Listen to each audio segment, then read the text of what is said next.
Again, let me finish the story I started with. So that glorious morning, I was in the city of Warri, preparing my notes for my session that morning, when I got to see that the late Dr. Miles had departed this earth, and sadly it was in a plane crash.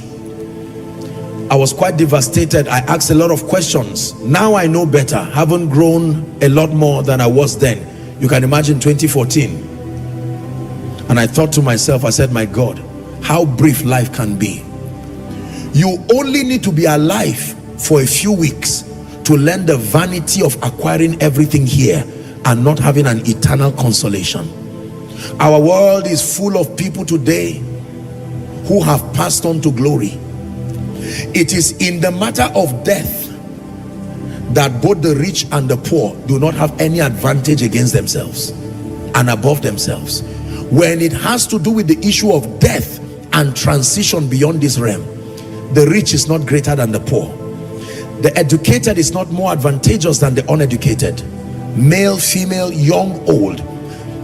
Death, or transition as I would call it, seems to be a very ruthless equalizer. It can bring both the rich and the poor to their knees. It can bring both the learned and the unlearned to their knees. It brings whites and blacks to their knees. It brings first world nations and third world nations to their knees. You would think because of the abundance of resources, people should not die. You would think because of the vast extent of education, people should not die. You would think because of the excellency of achievements, people should not die. You would think because of the dexterity of people's health, they should not die. There are people who die today with no known medical cause. They just write something, but their health was impeccable and they still died. When it has to do with the matters of rounding up your life in the earth, ladies and gentlemen, I want you to listen to this preacher. If all that we have only ends here, you do not have much. Thank God for certificates, press for them.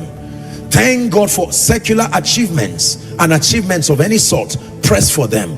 Build the business, expand the ministry. But in all you're doing, have it at the back of your mind, nobody has gone out of the earth with $1, 1 naira, 1 pound. It doesn't work that way. If you cannot carry your physical body out, talk less whatever is physical there.